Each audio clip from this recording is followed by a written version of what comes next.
embargo vamos a tocar algunos temas relacionados con la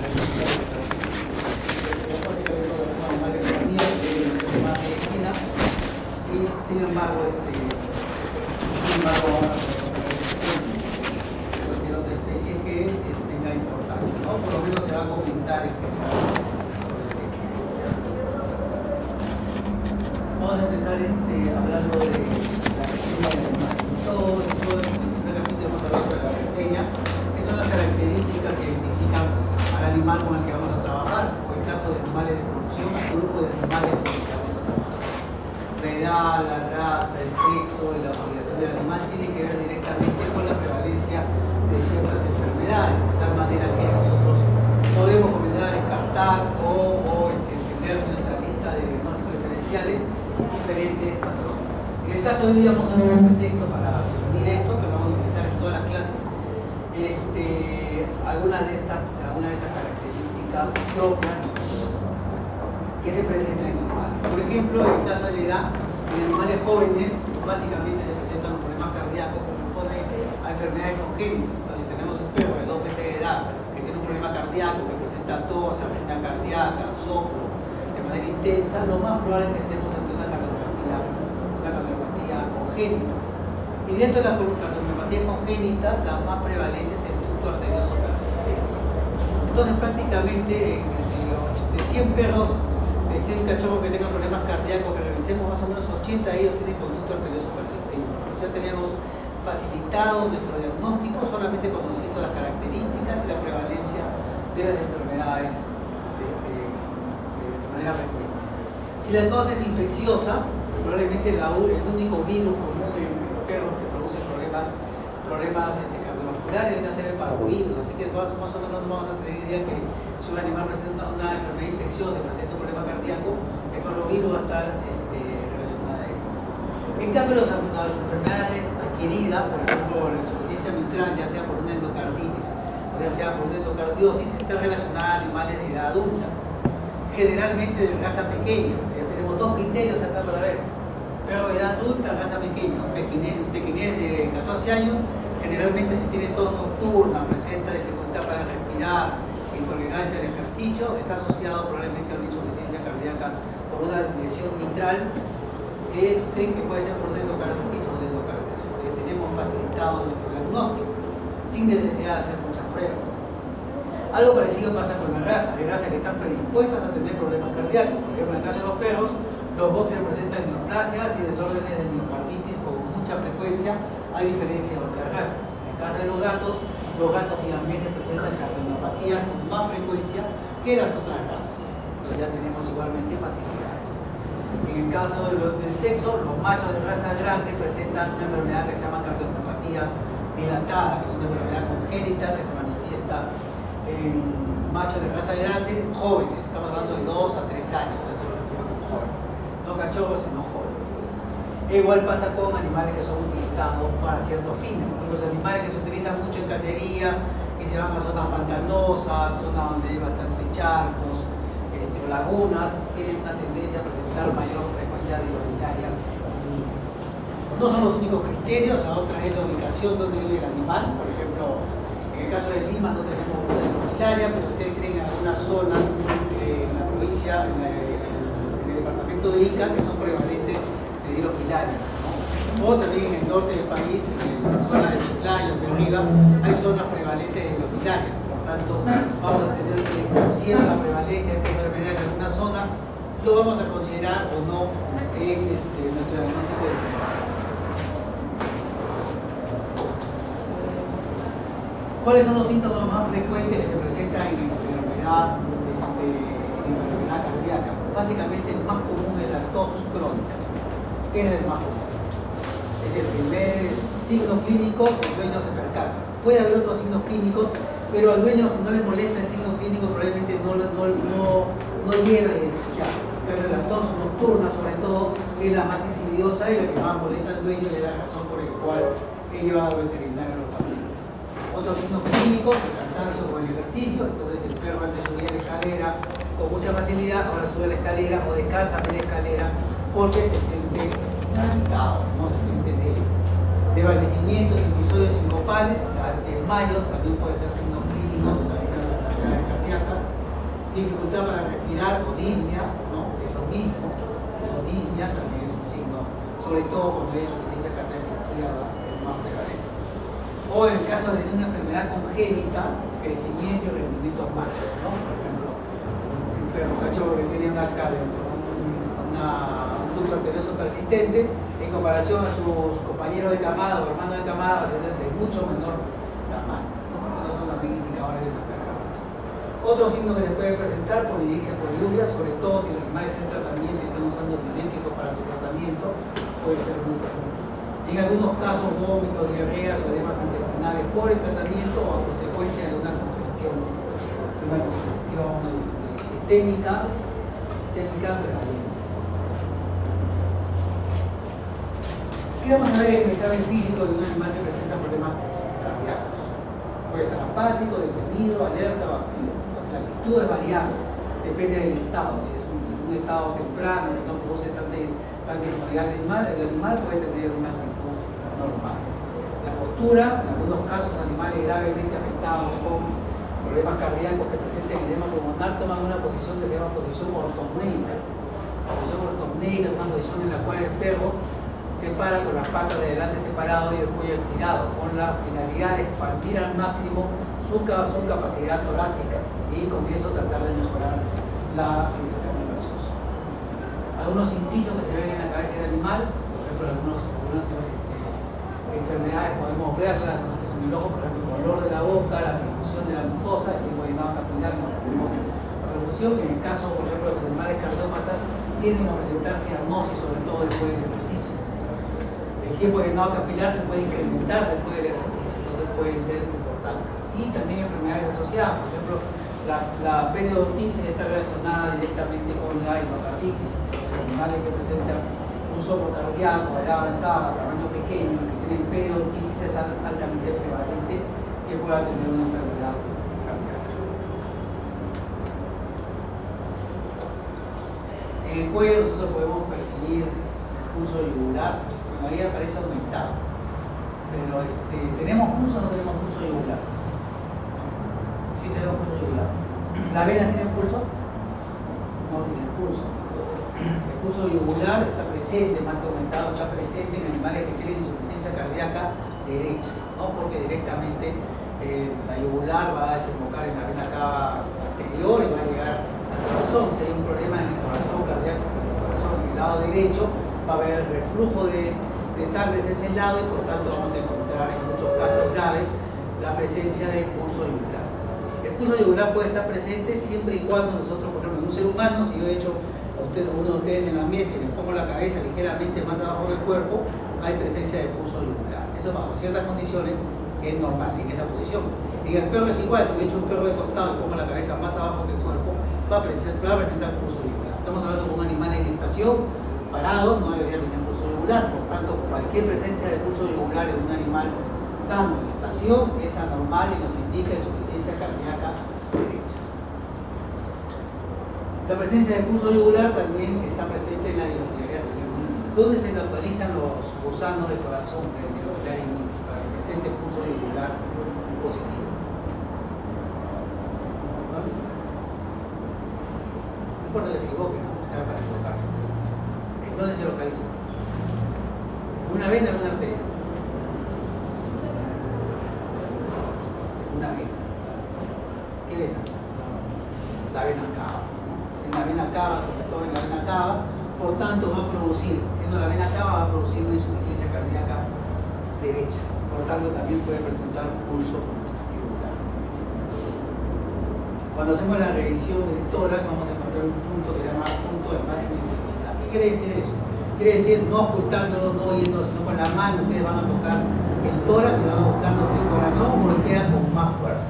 Ese se llama punto de máxima intensidad. En el caso de los perros y la mayor parte de especies domésticas, se encuentra en el lado izquierdo entre la cuarta a sexta espacio intercostal. Es el punto de máxima intensidad. Es el lugar donde el corazón golpea, donde el corazón se encuentra ubicado.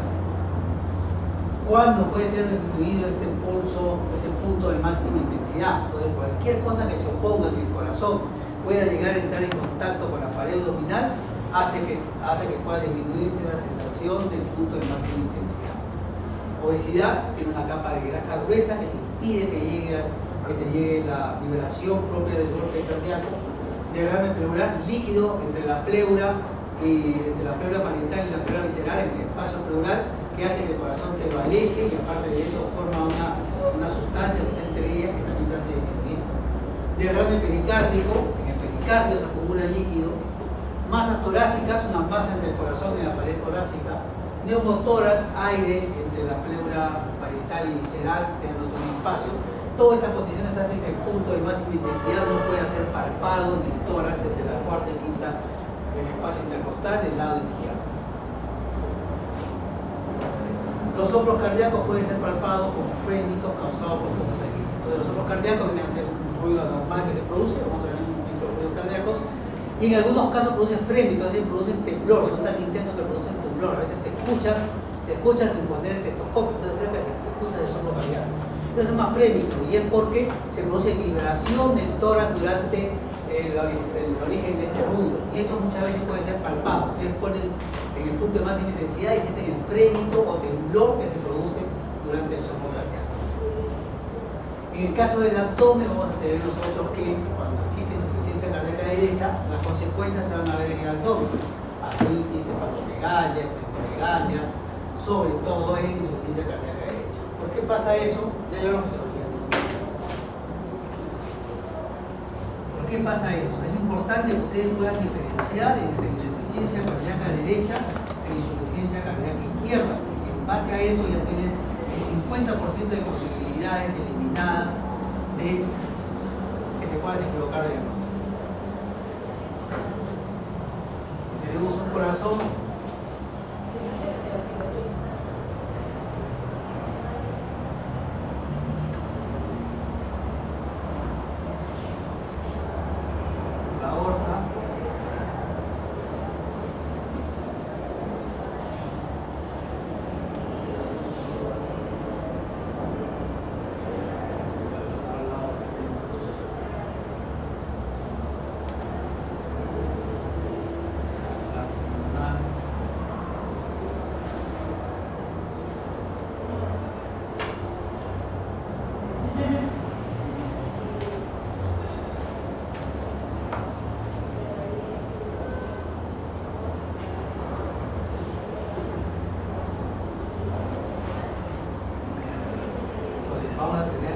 en realidad se encuentra dividido en dos órganos separados que cumplen una función.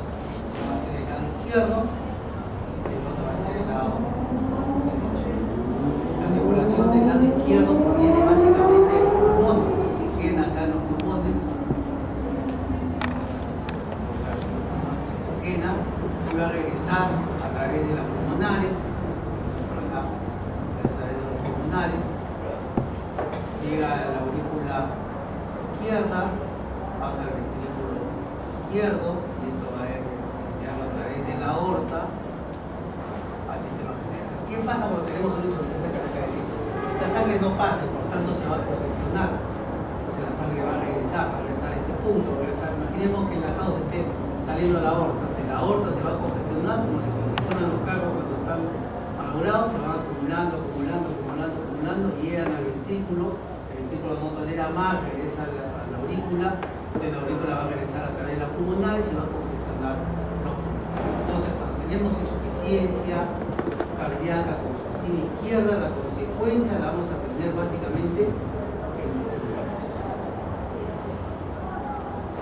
En la insuficiencia cardíaca derecha pasa lo similar, solo que en este caso todo el sistema orgánico, todo el resto de los pulmones está siendo drenado de este lado, de la congestión va a pasar, imaginémoslo de acá, de la pulmonar pasa hacia el ventrículo derecho a la aurícula derecha, y de ahí va a ir hacia la cava. Principalmente se afecta a la cava caudal, y la cava caudal desemboca en la cava caudal todo lo que viene a ser el sistema porto, todo lo que viene a ser el hígado, la célula biliar, los intestinos, el vaso y otros órganos abdominales.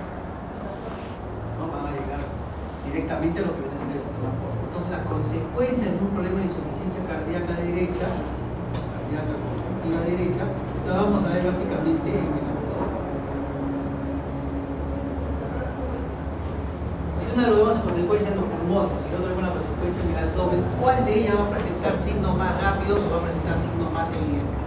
¿El derecho o el izquierdo? ¿Cuál creen que es más vital para que funcione peor?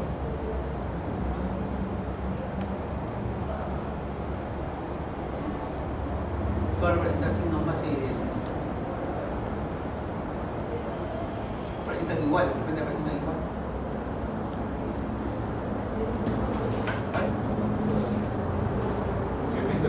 El izquierdo, por supuesto que el izquierdo te va a afectar directamente a lo que tú necesitas en todo momento para vivir, que va a ser los pulmones. El lado izquierdo va a ser mucho más evidente, los signos de insuficiencia cardíaca izquierda son inmediatos, tienes tos, tienes congestión pulmonar, edema pulmonar y te puedes morir en pocos minutos. En cambio, en el sistema, en el lado derecho, la insuficiencia cardíaca derecha no se hace evidente porque puedes tener el hígado congestionado y puedes seguir funcionando, puedes tener todo el sistema aporte y seguir funcionando, puedes tener algunos signos. Por tanto, los signos de la insuficiencia cardíaca izquierda son más insidiosos que la insuficiencia cardíaca derecha. Entonces, signos como ascitis, hepatomegalia, esplenomegalia, no ponen en riesgo la vida del animal de manera inmediata. En cambio, signos del lado izquierdo, como el edema pulmonar, ponen en riesgo de la vida de inmediato, ¿no? Entonces, la insuficiencia del lado izquierdo siempre van a ser más severas. Pulso femoral. Si tenemos un problema cardíaco, los pulsos se van a ver alterados. Ya mencionamos el otro día, creo cuando vimos un caso, que estábamos hablando que pulso y frecuencia cardíaca no son los mismos. O sea, hay algunas frecuencias cardíacas, algunas contracciones que no producen una salida de gasto cardíaco, por tanto no se puede. Sin embargo, podemos considerar nosotros que el perro entre 70 y 80 latidos minuto es más o menos lo normal del pulso femoral. Un dato de 220 por minuto. Debería haber una pulsación por cada latido cardíaco. Sin embargo, no siempre será eso. El pulso puede variar, entonces si tenemos una insuficiencia cardíaca, el pulso puede estar disminuido. Pero no solo disminuido, sino que puede estar diferente en diferentes partes del cuerpo. Yo puedo tocar un pulso muy nítido en la carótida, pero si tengo insuficiencia cardíaca, de repente en la radial o en la tibial, no puede tocar el pulso igual, va a ser mucho más débil, porque va a tener fuerza para llegar a la carótida, pero de repente va a tener igual fuerza para llegar a la tibial. Entonces, en el caso de los perros, igual, porque no palpa el pulso, lo va a palpar en la femoral, lo va a palpar en la carpiana o en la carótida. Pero igual tiene que compararla, porque no va a ser igual el pulso en cada una de ellas, sobre todo cuando hay enfermedad cardíaca. La percusión nos puede ayudar a determinar si hay una masa torácica, que puede ser el corazón muy grande, lo percutimos, tocamos en la percusión si hay algo sólido y qué abarca esa parte sólida. Y la ocultación nos da mucho más información. La ocultación nos da la información sobre los ruidos cardíacos y también los pulmonares. Entonces, con la ocultación podemos identificar la frecuencia cardíaca, el ritmo cardíaco, los ruidos cardíacos normales y anormales y poder valorar si estos están relacionados a la inspiración o a la expiración sobre la función cardíaca. ¿Cuáles son los ruidos cardíacos? Los ruidos cardíacos básicamente son dos. El primer ruido cardíaco y el segundo ruido cardíaco. El primer y segundo ruido cardíaco tienen un origen en la actividad fisiológica del corazón. Y esta actividad del corazón está relacionada a diferentes cambios de presiones y volúmenes de sangre. Nosotros vamos a tener que en el caso de los ruidos cardíacos tenemos un primer ruido cardíaco que onomatopéicamente se le conoce como loop y un segundo ruido cardíaco que onomatopéicamente se conoce como loop. Entonces, si queremos imitar el ruido cardíaco, vamos a imitarlo como loop. Entonces el loop va a ser el primer ruido cardíaco y el primer ruido cardíaco corresponde al cierre de las válvulas aurículo-ventriculares, en tanto que el segundo ruido cardíaco corresponde al cierre de las válvulas aórtica y pulmonar. Si ustedes recuerdan cómo se funciona el corazón se contrae toda la vez. ¿Se contrae toda la vez el corazón? Dicen que no se contrae toda la vez. Se contrae primero, ¿no? La aurícula.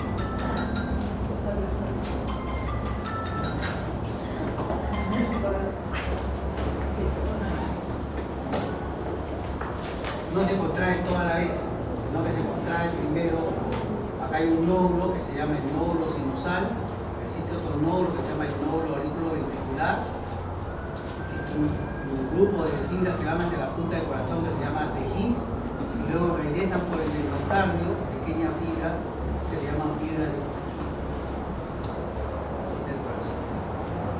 el nódulo sinusal produce una descarga, una despolarización que va a avanzar primero por las aurículas. Vamos a tener en cuenta que no están los dos va a probarse por las aurículas y va a hacer que primero se contraigan las aurículas, pero no se contraen juntas, sino que se contrae primero una de ellas y después la otra. Al contraerse las aurículas va a permitir que pasen la sangre hacia los ventrículos. Pasa la sangre hacia los ventrículos y ahí ya la despolarización de las aurículas ya se dio. Llega el nódulo al nódulo sin aurículo. ¿Qué pasa?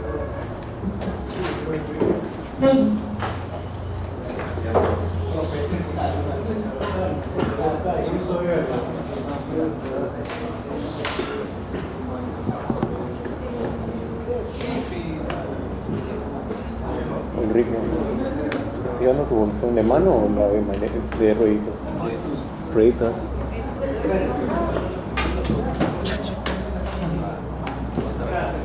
Te vas a ir. Te vas a ir. ¿Alguien nos firmó la lista?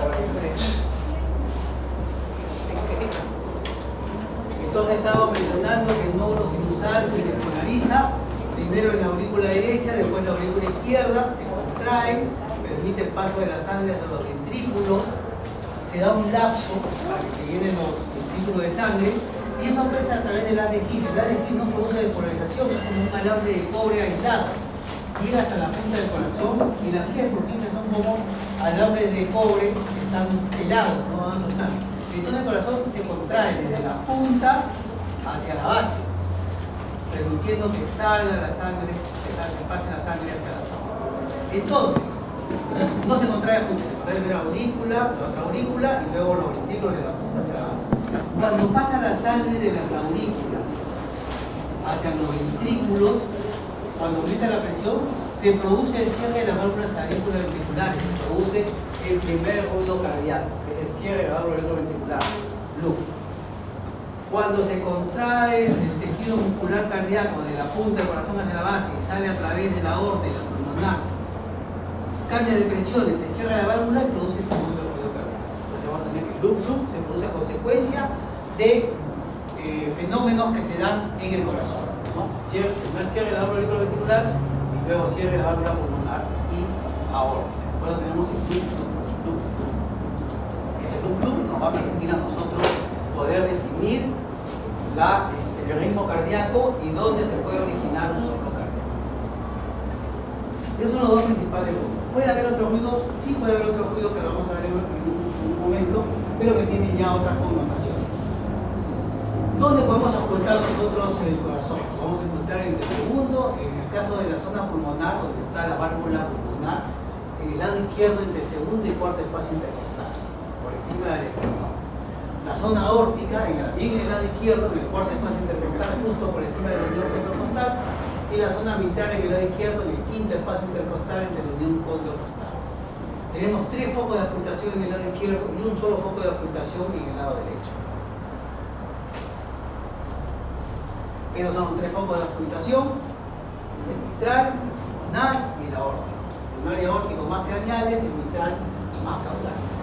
En el lado derecho tenemos básicamente un solo foco de ocultación, que es el tricuspidio, la válvula tricuspide que está en el lado derecho. Entonces los 3 focos. Si yo tengo una falla de las válvulas que me origina un soplo, voy a ocultar con mayor fuerza en el lugar donde se ubica. Si el soplo es tricuspidio, porque hay una falla en la válvula tricuspidia, voy a ocultarlo mejor en el lado derecho. Si el soplo es mitral, voy a ocultarlo mejor en el lado izquierdo, en la parte caudal. Si el soplo es aórtico o es pulmonar, en la parte izquierda, en la parte más craneal. Eso nos puede ayudar a ubicar dónde es el soplo. El tercer ruido cardíaco se denomina o se origina por el llenado ventricular rápido, es decir, cuando está pasando la sangre de la aurícula al ventrículo produce un ruido muy tenue, casi imperceptible, en algunos casos patológicos se oculta. Ese es el tercer ruido cardíaco. Y el cuarto ruido cardíaco se da durante la contracción auricular. El momento que se contrae las aurículas, para que pase la sangre, es el cuarto ruido cardíaco. Imperceptibles en los animales normales. Lo que vamos a escuchar en el corazón normal, eso lo vamos a escuchar en un animal normal.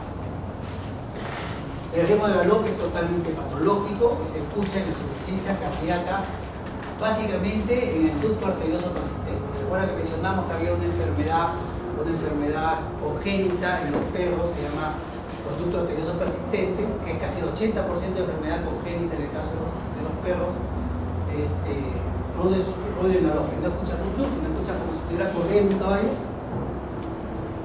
4 ruidos, como si estuviera corriendo, como si estuviera galopando un caballo. Así se escucha, igualito como si estuviera galopando un caballo. Ese es patrón. Ahorita vamos a ver los soplos.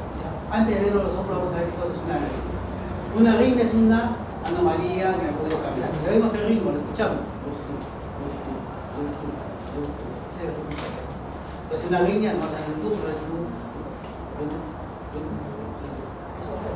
Simplemente pierde el ritmo y se entrevieran los ruidos cardíacos. De forma general se divide en bradicárdicas y taquicárdicas. Las bradicárdicas son donde la arritmia disminuye la frecuencia cardíaca, las taquicárdicas donde la arritmia incrementa la frecuencia cardíaca. Entonces la frecuencia cardíaca, por ejemplo, una arritmia bradicárdica sinusal, la frecuencia cardíaca aumentará durante la inspiración y disminuirá durante la expiración debido a cambios en el tono vagal. ¿Dónde ocultamos nosotros arritmias bradicárdicas? Es normal en razas gigantes, todas las razas gigantes que ustedes quieran, ¿no? Danés, Mastín Napolitano, San Bernardo, todas estas razas grandes, gigantes, es normal.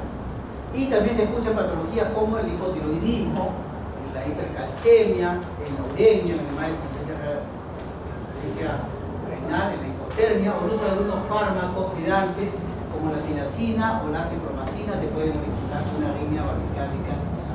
No solamente ha disminuido la frecuencia cardíaca, sino que se hace irregular. Y la arritmia taquicárdica sinusal es el ritmo sinusal de frecuencia cardíaca mayor de lo normal. Nada más significa eso, ritmo de frecuencia cardíaca mayor de lo normal. Y está presente cuando hay dolor, cuando hay estrés, excitación, pirexia, shock, septicemia, hipertiroidismo, insuficiencia cardíaca, algunos fármacos como el uso de la atropina o de la heroína. Entonces, si un perro siente dolor, tú vas a tener inmediatamente una arritmia taquicárdica sinusal. Así está anestesiado. Una manera de saber si el perro está bien anestesiado o está mal anestesiado es que la frecuencia cardíaca se incrementa.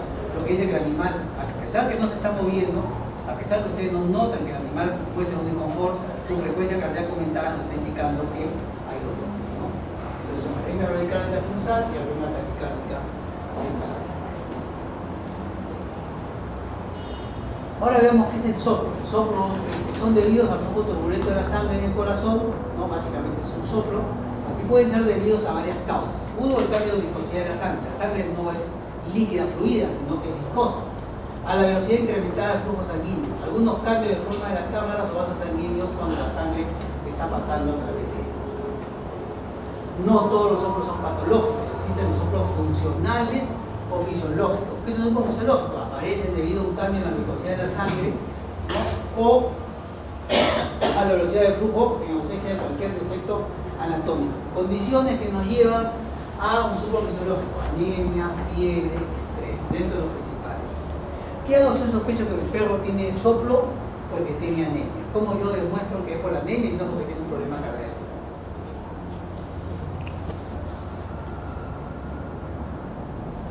¿Qué hago?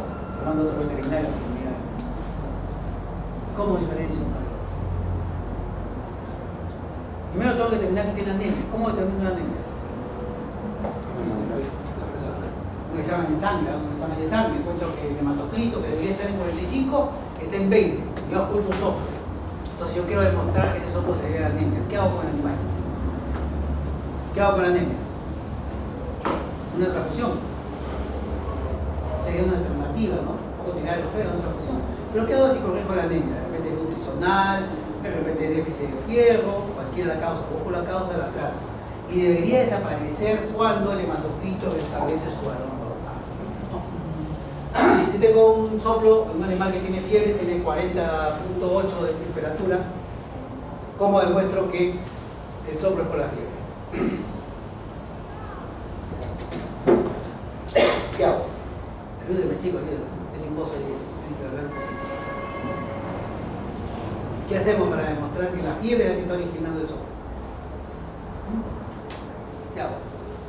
Si fuera un bebé, ya. Le gustan los animales, un bebé. ¿Qué hago? Si tiene un soplo, un bebé que tiene fiebre. ¿Qué hacemos? No hacemos nada. ¿Qué hacemos? ¿Qué hacemos? Tiene fiebre. ¿Quién tiene la lista? Vamos a ver.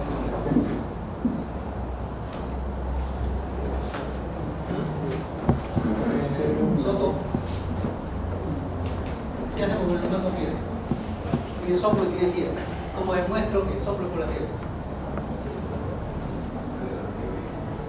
Bajarle la fiebre, claro, ponerlo antipirético, enfriarlo, y si desaparece el soplo, solucionamos, ese es el problema, ya solucionamos el problema.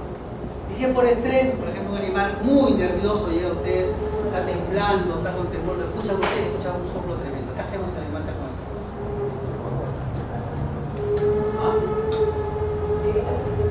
Lo tranquilizamos, lo metemos en una jaula con el dueño, en un tópico que se tranquilice y lo volvemos a ocultar. Hacemos eso, volvemos a ocultar. Entonces, podemos tener nosotros mecanismos para que estos soplos funcionales fisiológicos podemos identificar. Existen otros soplos que se llama funcional. ¿Qué significa funcional? No se vincula a ninguna enfermedad, sino a una condición temporal, ¿no? Esto sobre todo se da en razas grandes y desaparecen a 16 o 24 semanas. Un cachorro que uno le apunta un soplo, no tiene ningún signo clínico, no tose, no se desmaya, no tiene intolerancia al ejercicio, pero es un perro de raza grande, ustedes esperan que probablemente desde la semana 16 a 24 el soplo vaya a desaparecer. Se llama soplo funcional. Estos son soplos fisiológicos o funcionales. No indican disfunción cardíaca, solamente indican condiciones que hacen que se presente el soplo de manera temporal y que puede ser corregibles. ¿Qué son los soplos patológicos? Los soplos patológicos son aquellos producidos por una cardiopatía o una enfermedad vascular, son los verdaderos soplos. Ejemplo, estenosis de las válvulas. Otro ejemplo, insuficiencias valvulares. ¿Cuál es la diferencia entre una insuficiencia y una estenosis?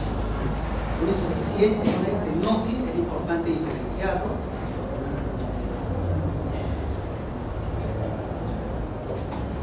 Una insuficiencia y una estenosis son diferentes. Uno no permite el paso de la sangre y otro permite el paso de la sangre. Por ejemplo, tenemos acá un conducto, tenemos una entrada, la aurícula, acá tenemos el ventrículo, vamos a dibujar así directo, y acá tenemos la válvula. ¿Cuándo llamamos estenosis? Las válvulas deberían abrirse y cerrarse, abrirse y cerrarse. Deberían abrirse y cerrarse, pasa la sangre y se cierra. Pasa la sangre y se cierra. Eso produce el primero o el segundo ruido cardíaco. No interesa de qué válvula estamos hablando. Si la válvula por alguna razón, la razón X, no se puede abrir lo suficiente para poder dejar el paso de sangre, por ejemplo, tiene una deformación de la válvula, una endocardiosis que la ha endurecido, que la ha angostado. Cuando pasa la sangre de acá para acá, produce un ruido. Es como cuando ustedes abren el caño chorrea el agua, no produce ruido. Ustedes cogen un dedo y tapan la mitad del caño. ¿Qué va a producir? Un chorro. Va a sonar el caño que no sonaba nada, va a sonar. Algo parecido. Como el paso de la sangre no se ha abierto la válvula reciente, produce una vibración a la hora que pasa a través de ella. Eso se llama estenosis. Por el contrario, si tenemos otra válvula que permite el paso de la sangre, en este caso de manera fácil, pero a la hora que se debe cerrar, tendríamos que estar cerrado, se cierra mal. Una válvula, por ejemplo, acá está media dañada. Y la sangre regresa, y a la hora de regresar vibra por el regreso de la sangre, retorna la sangre por esta válvula que debería estar cerrada, se queda parcialmente abierta. Esto se llama insuficiencia. Entonces, estenosis es porque no puede pasar Hay insuficiencia porque pasa y regresa.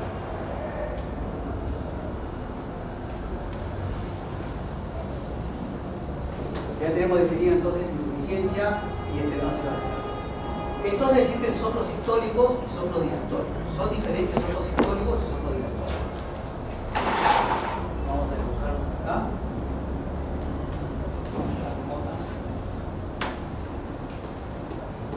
Para definir si el soplo que se presenta es sistólico o es diastólico, debemos dividir nosotros el primer y el segundo ruido cardíaco en sístole y diástole. Teniendo en consideración que la sístole es el momento en el cual se expulsa la sangre del corazón. Vamos a graficar entonces un sonograma: el primer ruido cardíaco, el segundo ruido cardíaco, el primer ruido cardíaco, el segundo ruido cardíaco, primero, segundo. 1, 2, 1, 2, 1.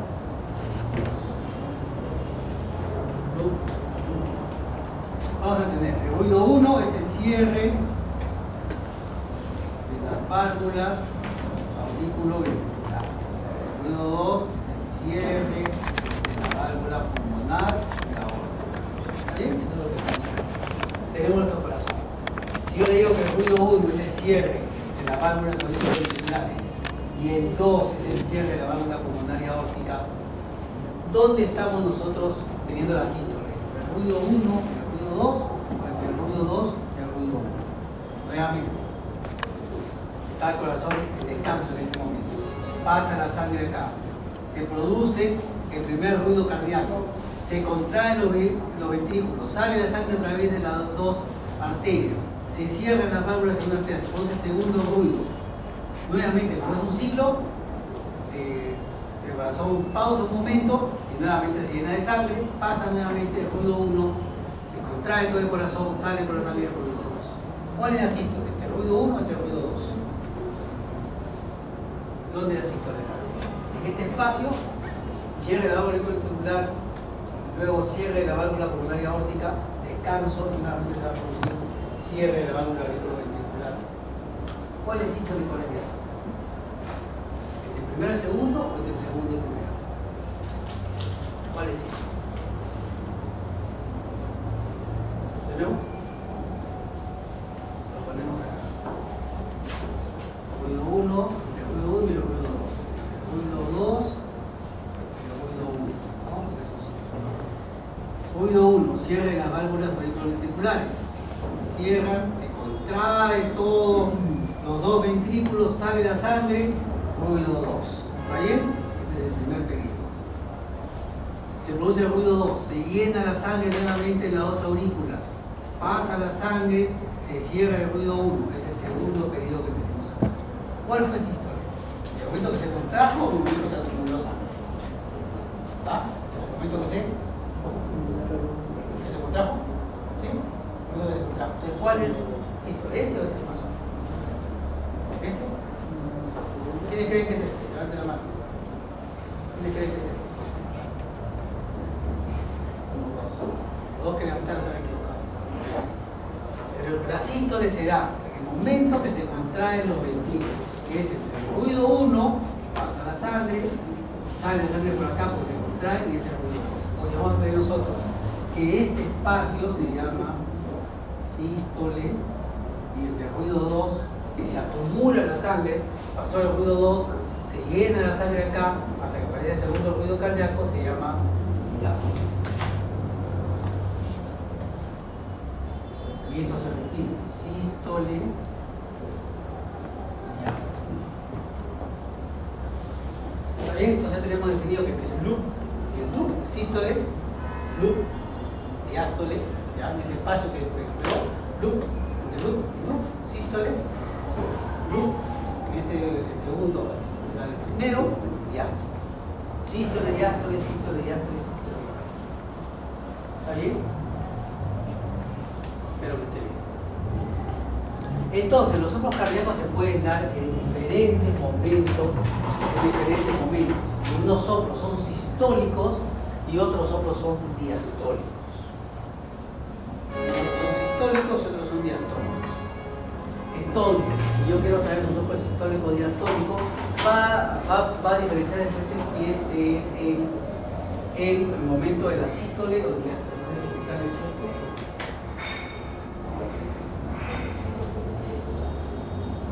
Entonces, los soplos de estenosis, o también llamados estenosis o eyección, y los soplos de aumentación insuficiente se producen de manera diferente entre una válvula, entre una sístole y una diástole. ¿Qué quiere decir? Que los soplos sistólicos de eyección, ¿no?, de eyección, se van a producir entre la sístole, entre el primer y segundo fluido, cuando hay un problema en la vena pulmonar o en la aorta. En cambio, se van a producir los de reorbitación en ese mismo momento cuando el soplo es en la mitral o en la tricuspide, ¿no? ¿Qué quiere decir? Que son opuestos. En el momento, ¿cuándo debería estar cerrado esta válvula? Durante la sístole. Entonces, si hay un soplo en este momento, corresponde a un soplo sistólico. Entonces, si yo tengo un soplo valvular, porque la válvula mitral tiene una insuficiencia, ¿no?, en este caso, el soplo es sistólico. En cambio, si es un soplo de estenosis, el soplo es diastólico. Entonces, conociendo en qué momento se presenta el soplo, nosotros podemos definir en qué momento o qué pertenece ese soplo cardíaco, ¿ya? Entonces, esta tablita sirve para eso. Si escucho un soplo sistólico, en el punto mitral, el buco sistólico, buco mitral, es un soplo de reorbitación. Si yo escucho un soplo diastólico en el punto mitral, entonces el soplo va a ser de eyección. Entonces, dependiendo de dónde yo puedo ubicar en el tiempo el soplo cardíaco, yo puedo determinar si presenta un problema de reorbitación o un soplo de estenosis.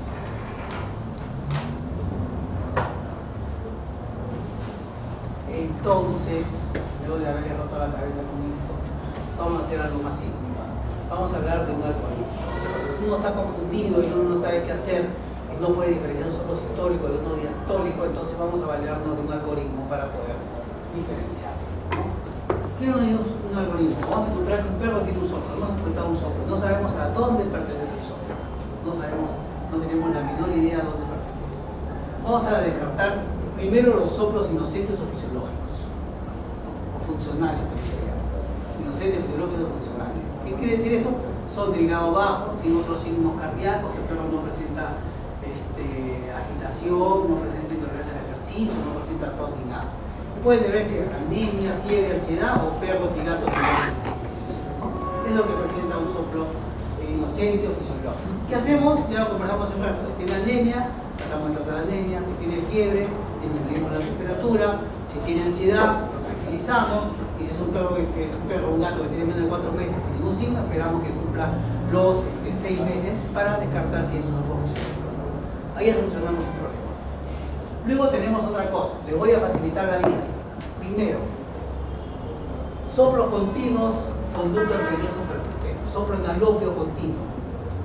Se presenta en cachorros que presentan conducto arterioso persistente. Vamos a hacer una pequeña caracterización de la frecuencia de las enfermedades cardíacas.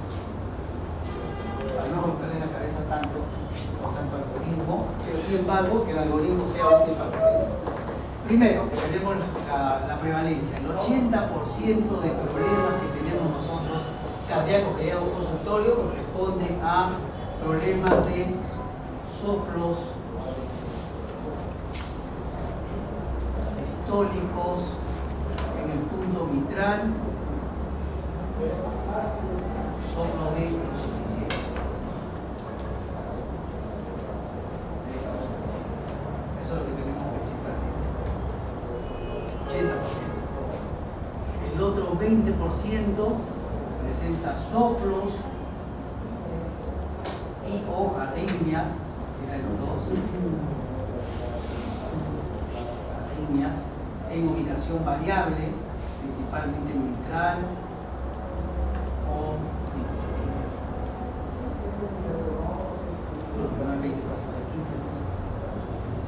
El otro 5%, 18%,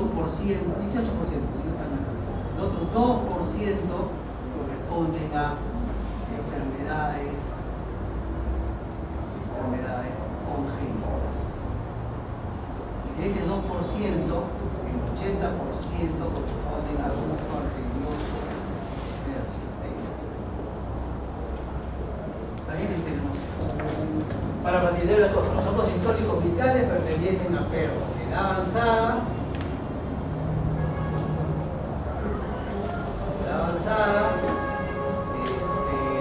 pequeños. Estos perros de acá, el 18% pertenecen principalmente a animales de raza grande, jóvenes, entre 2 a 4 años. Y esto pertenece a perros menores a 6 meses de edad. Ayer entonces ya tenemos definido nuestra casuística, no tenemos mucho pierde de lo que es el problema cardíaco. Vamos a ver ahora nuestro algoritmo. Si tenemos un soplo continuo de conducto arterioso persistente, lo vamos a ver en un perro joven, principalmente un perro joven. ¿Qué otras enfermedades congénitas tenemos de muy baja presentación? Estenosis mitral o tricuspidia, rarísima. Rehabilitación aórtica por defecto septal ventricular alto. Rehabilitación aórtica secundaria a defecto del septo auricular. Estas tres son poco frecuentes. Por tanto, la frecuencia de enfermedades congénitas con soplos diastólicos es muy baja. Endocarditis bacteriana valvular. De estos de acá, de estos 80% de soplos sistólicos, solamente un 10% corresponden a tricuspidias. O son tricuspidias y mitrales a la vez.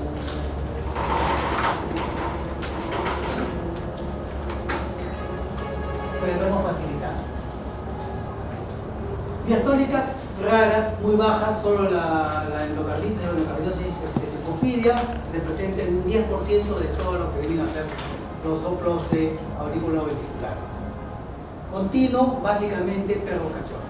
Veamos el sistólico, que es el más frecuente. El tórax izquierdo.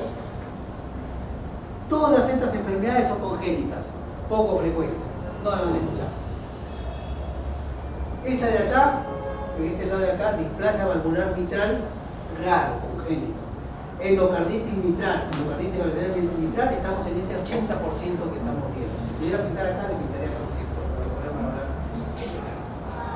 Estenosis aórtica, en el caso del tórax derecho, ducto septal ventricular, congénitas, que hablamos que el 80% son estos y estos son el 80% del 10% que corresponde a ellos.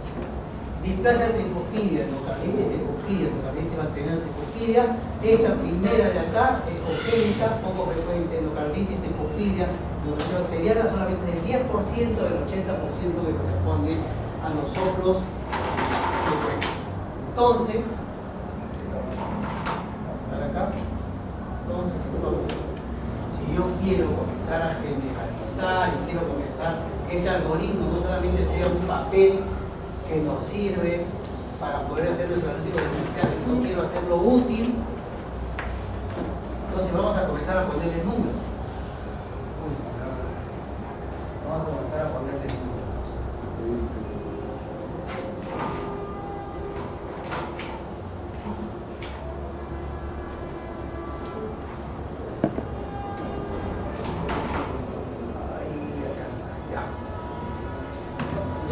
Persistente. Cachorros, básicamente cachorros, menores de 6 meses, es el ducto arterioso persistente, el más frecuente de los congénitos. ¿Está bien? Los inocentes, eso ya hablamos hace un rato.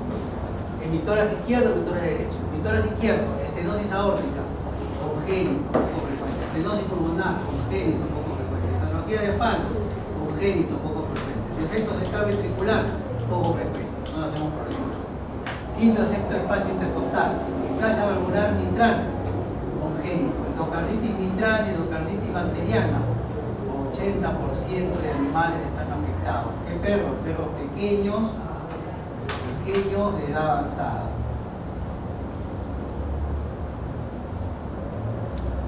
Soplo señalado, emisor al derecho, estenosis valvular o aórtica. Raro. Ducto central ventricular, raro. Displasia valvular tricuspidia, raro. Endocarditis tricuspidia y endocarditis bacteriana tricuspidia. Esto que vemos acá, de este 80% es el 10% solamente. Este 5%. Y el otro 15% corresponde a la enfermedad cardiomiopatia dilatada en perros de raza grande que pueden producirte variedad de signos clínicos. Pueden producirte soplos o ni siquiera te produce un soplo y te produce arritmia.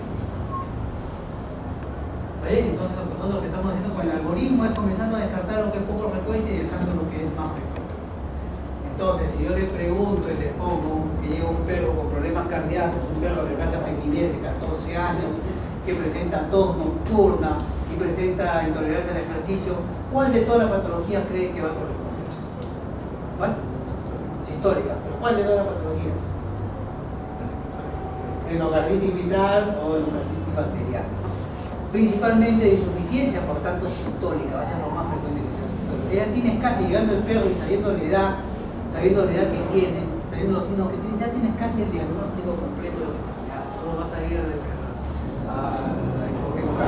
ecografía para corroborar ese hallazgo.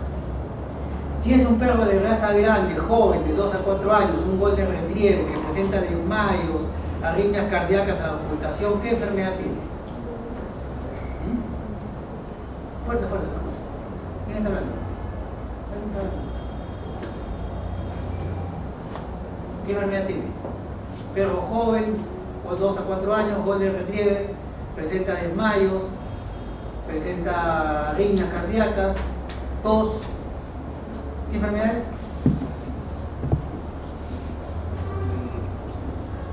¿Qué tal? Bueno,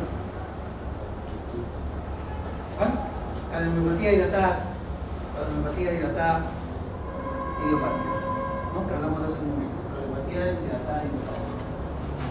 Cardiomiopatia dilatada idiopática. Ese puede producir cualquier cosa, soplo, se puede producir arritmia, se puede producir. Y si me toca un perro joven, cachorro de 6 meses, con ruido de galope, doctor nervioso persistente. Eso es lo que lo tengo que analizar. ¿Podrán contestar? Estoy diciendo una pregunta.